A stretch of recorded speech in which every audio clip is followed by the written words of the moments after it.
While the Republic and the Empire are the galactic powers we're most familiar with in Star Wars, before them came the Rakatan Infinite Empire. Today we're going to break down who they are, and what happened to them. But before we get to them, we have to talk a bit about their precursors, the Celestials. Prior to the 30,000s BBY, or before the Battle of Yavin, the Celestials were a species of seemingly limitless power. In many ways, they didn't just rule the galaxy, they physically shaped it, giving them the alternative title of the Architects. Some of the other powerful species of the time, including the Kalamai and the Sharu, avoided contact with these far more powerful Celestials, but other species like the Gree, the Qua, and the insectoid Killiks became servants of the Celestials, helping them construct massive technological wonders, including Corellia's Centerpoint Station, which was in turn used by the Celestials to build the Corellian system itself, bringing together the famous 5 worlds of that system with massive tractor beams, along with other famous galactic landmarks, or space marks, like the Maw. One of these servant species, the Qua, had a unique method of interplanetary travel called Infinity Gates. These portals, which I crucially must point out are definitely legally distinct from Stargates, where any similarities are just a coincidence, took them from their home planet of Dathomir to many other places, one of those being the planet Lehon, to which they were drawn by the massive force potential of the planet. On Lehon, they found a new species, the Rakatans. Because the Qua were so nice, they began to share information with the Rakatans, teaching them about the Force and giving them access to more advanced technology. The Qua taught them about many aspects of the Force, but they were really mostly interested in the dark side. The Rakatans became servants of the Celestials as well for a while, but ultimately their true nature as a bunch of space cannibal jerks started to come through. This knowledge of the Force became the basis for most of Rakatan technology. Their shields and weapons were powered by focusing Force crystals, and even their hyperdrive technology was powered by the Force. Rather than simply jumping to points in space, the Force was used to lock onto planets with strong presences in the Force, which they would then be able to jump to.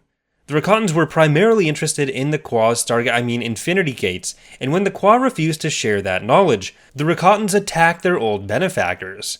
We don't know much about the fight that ensued, but the Rakatans were ultimately able to beat the other servants of the Celestials, including not just the Qua, but also the Gree and the Killiks.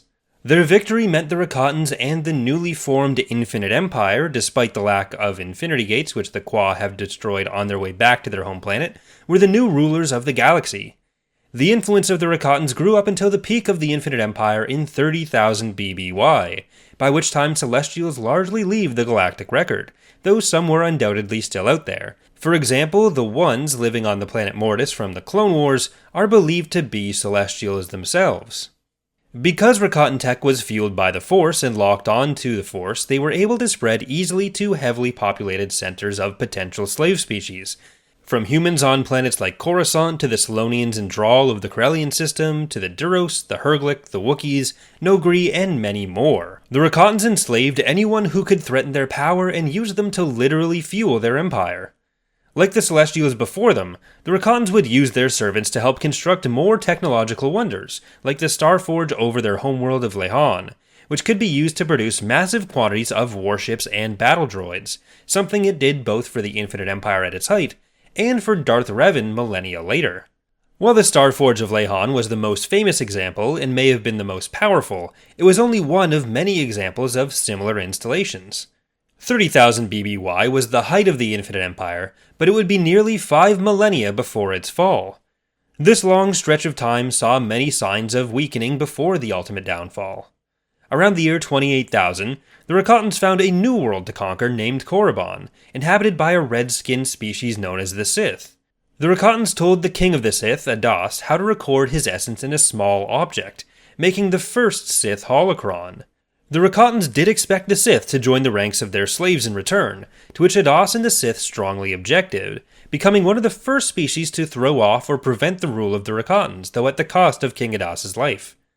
The contact with the Sith also shows some internal conflict within the Rakata. A warlord named Soa had aligned with some of these Sith, forming the Infernal Council, and a civil war erupted in the Rakata to take him down, imprisoning him on the planet Belsavis for over 20,000 years.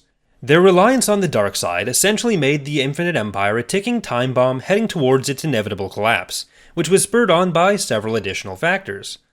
Further civil wars, like the one with Soa, began to shake the foundation of the Empire, which made room for slave revolts by the humans, Duros, and others whom had spent millennia under their rule.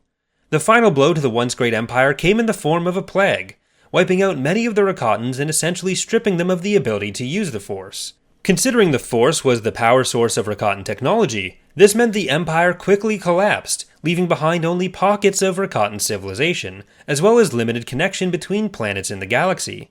The former slaves of the Rakatans were able to reverse engineer Rakatan hyperspace tech, replacing the elements that relied directly on the Force with other forms of more mechanical technology, but it was a slow path to rebuilding the galactic community. Though the Empire had collapsed, the Rakatans didn't fully disappear. While the Empire was collapsing, many who feared the inevitable nuclear war between the priest and warrior case fled even their home planet of Lehon, stripping whatever supplies they could from installations like the Starforge, and colonizing an area of the unknown regions which would later become the Rakatan Archipelago. These colonies would last up until the modern Imperial period and beyond, though they would have little contact with the larger powers throughout history, and many of these colonies were even completely isolated from each other. On Lehon, which would have the most contact with the broader galaxy via Revan, there was at least some memory of the height of their empire, but after the contact with Revan, they remained the only subset of the species the Republic was aware of, and after refusing to leave their homeworld, they were believed to have died out. In the rest of the archipelago, the specifics of Rakatan life varied world by world, but there was almost always a clash between the warriors and the priests. Many of these worlds included not just the Rakata, who were as enthusiastic about wanting to conquer and enslave other species as ever, but there were also small groups of ever more corrupted versions of their original slave species like the Wookiees. On some planets that were more remote like Fatamp and Helak, they lost not just all ability to use their technology, but also all memory of their past, thinking that their worlds were the only ones out there. In many of these cases, the warrior and priest castes simply wiped each other out. On other worlds like Makatak and Tulpa, some ability to use their technology still remained and society began to rebuild. Those two worlds were even in competition to construct a new Starforge. While their hyperspace technology couldn't be directed in the same way, some Rakatan civilizations still had even powered ships and arsenals, allowing shorter range movement towards force-rich planets, living up to their old reputation as conquerors. While news of the fates of some of their victims reached the ears of other regional or galactic powers, nobody ever really learned who was responsible, and the Rakatan Archipelago remained a secret to the galaxy at large. One universal element of the Rakatan experience after all this was that there was still an awareness of the Force having been stripped from them. Quote, "They can feel the loss on a spiritual level, speaking of a black hole in their chest that consumes life, contentment, and happiness." End quote. For those who still remember it, there's also a thirst to reclaim their lost glory days. Scientists among these tribes would even vivisect other living beings who could still access the Force to try to figure out how the Force worked, and whether they could restore it to themselves, leading to yet more attempts to overthrow them from various species they did manage to conquer within the archipelago, who weren't especially thrilled about being vivisected. On the planet Tulpa, one clear hope for the future of Rakatan civilization began to emerge. A priestess named Elder Ruthik. Ruthik, unlike the rest of the Rakatans, still had a connection to the Force, which constantly strengthened, giving her insights into Rakatan technology that had been lost since the fall of the Empire. She was able to ensnare the minds of the old leaders of the priest and warrior castes on Tulpa in a device called a mind trap, which is something like a holocron prison, uniting the Rakatans of Tulpa under her leadership. When she imprisoned the elders in the mind trap, she also freed a being who had been formerly stuck in it. A Sith darkside practitioner named Raspier, a former advisor to King Adas of the Sith from the war between the Sith and the Rakata millennia before. His name may be a reference to Rasputin, and he was able to instruct her further on how to use the Force. Ruthik used these newly reacquired resources to send out ships to find new planets to enslave and strip for resources, and refocused efforts on the construction of their new Starforge. She also encouraged the further attempts to discover where her Force sensitivity came from by even more totally scientific vivisections of other species. As Ruthik comes from an RPG sourcebook, the writers didn't set a specific time frame for her in order to keep options more open for players, though it's typically written from the perspective of being nearer to the time of Palpatine's empire.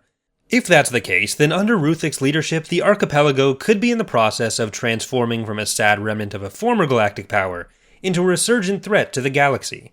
That's going to do it for our look at the Rakatans and the Infinite Empire. I've done a few other videos on elements from this, but never really looked at the whole thing together, so I hope you've enjoyed the video. Obviously spurred on by the reference to the Rakatans in Andor Episode 4.